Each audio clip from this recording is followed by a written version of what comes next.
On a quiet residential street in Bushey, Hertfordshire, the kind of place where neighbors know one another and summer evenings pass without disturbance, a family home became the setting for one of the most disturbing domestic crimes the United Kingdom would see in 2024.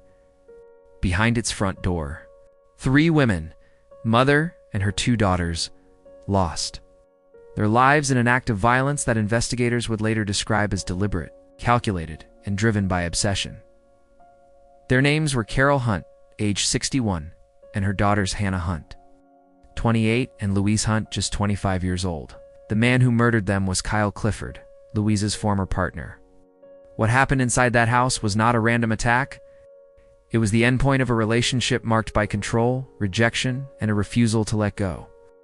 To understand how this tragedy unfolded, we must first look back at the relationship between Louise Hunt and Kyle Clifford, a relationship that, on the surface, appeared unremarkable, but beneath it carried warning signs that would later take on devastating significance. Louise Hunt was described by friends and colleagues as warm, thoughtful, and driven. She was close to her family and deeply valued her independence. Those who knew her said she was careful with her relationships and not easily swayed by pressure.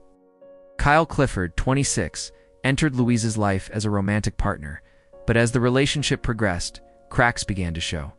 Friends would later recall changes in Louise's behavior, moments of anxiety, guarded conversations, and an increasing sense that the relationship had become emotionally exhausting. While not all details were public, prosecutors later emphasized that Clifford struggled with rejection and control, traits that became more pronounced when the relationship began to deteriorate. Eventually, Louise made a decision that many women do. She chose to leave. In the weeks before the murders, Louise ended the relationship. To those close to her, she appeared resolute but cautious. She understood that breakups can be volatile moments, particularly when one partner refuses to accept the outcome. Clifford, however, did not accept it. Instead of processing the end of the relationship, investigators said he became consumed by resentment. Messages in his behavior in the days that followed suggested that he viewed the breakup not as a boundary, but as an injustice. What should have been the start of a separation became, in Clifford's mind, something to be corrected. On that day in July 2024, Clifford made his way to the Hunt family home. Did not arrive unprepared. He brought with him a crossbow and a knife, weapons that immediately raised questions of planning and intent. This was not a spontaneous confrontation. It was a calculated intrusion into a family's private space. Inside the house at that time was Kyle Hunt, Louise, and Hannah's mother. Kyle was 61 years old, described by those who knew her as kind, devoted, and fiercely protective of her daughters. She had no involvement in Louise's relationship beyond being a supportive parent. She was the first victim. The details of her final moments were described as controlled and deliberate, signaling the chilling nature of Clifford's actions from the very beginning. This was not rage in a fleeting moment, it was domination. At some point after Kyle was attacked, Clifford waited. Louise returned home, unaware that her former partner was inside, armed and waiting. What she walked into was every fear that victims of controlling relationships carry with them, the moment where safety is replaced by terror. Louise was overpowered and restrained.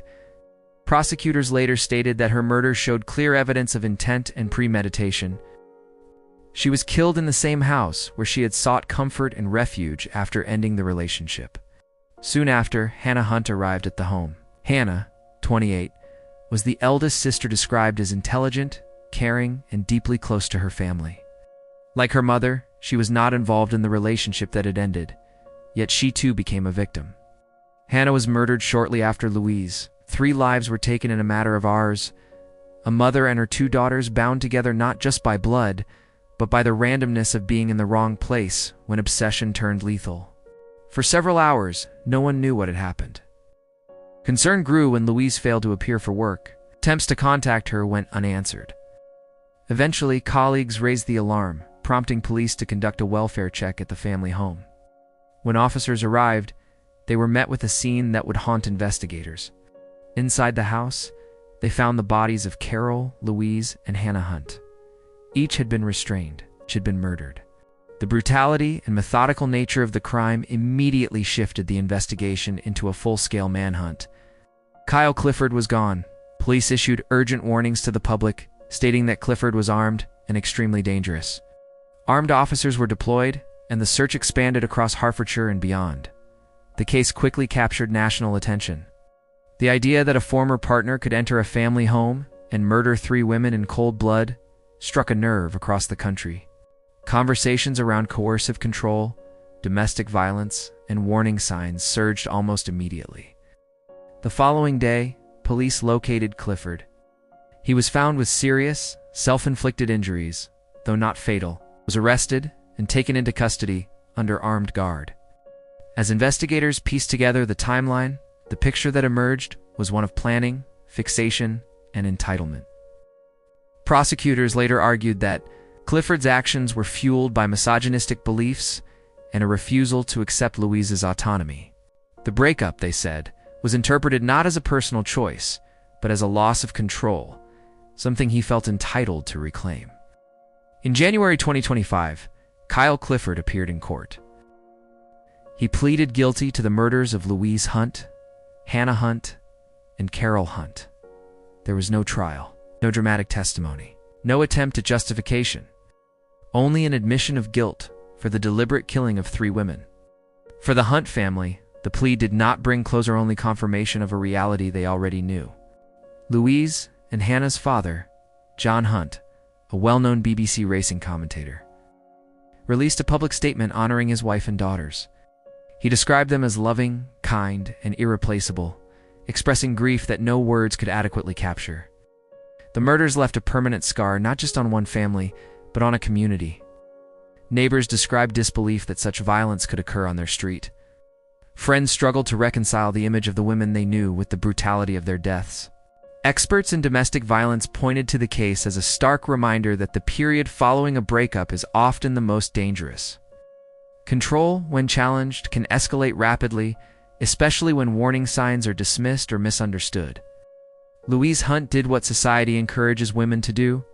She left a relationship that no longer felt safe, yet even that act of self-preservation was met with lethal retaliation. The Hunt family murders became a symbol of a wider issue, one that continues to claim lives behind closed doors. 3 women were killed not because they were careless, but because one man refused to let go. In a quiet home in Bushey, a mother and her daughters lost their lives to entitlement masquerading as love, and their story now stands as both a memorial and a warning. If you or someone you know is in an unsafe relationship, please know that help is available. We've included resources in the description below. Thank you for watching, and please subscribe for more stories that deserve to be heard.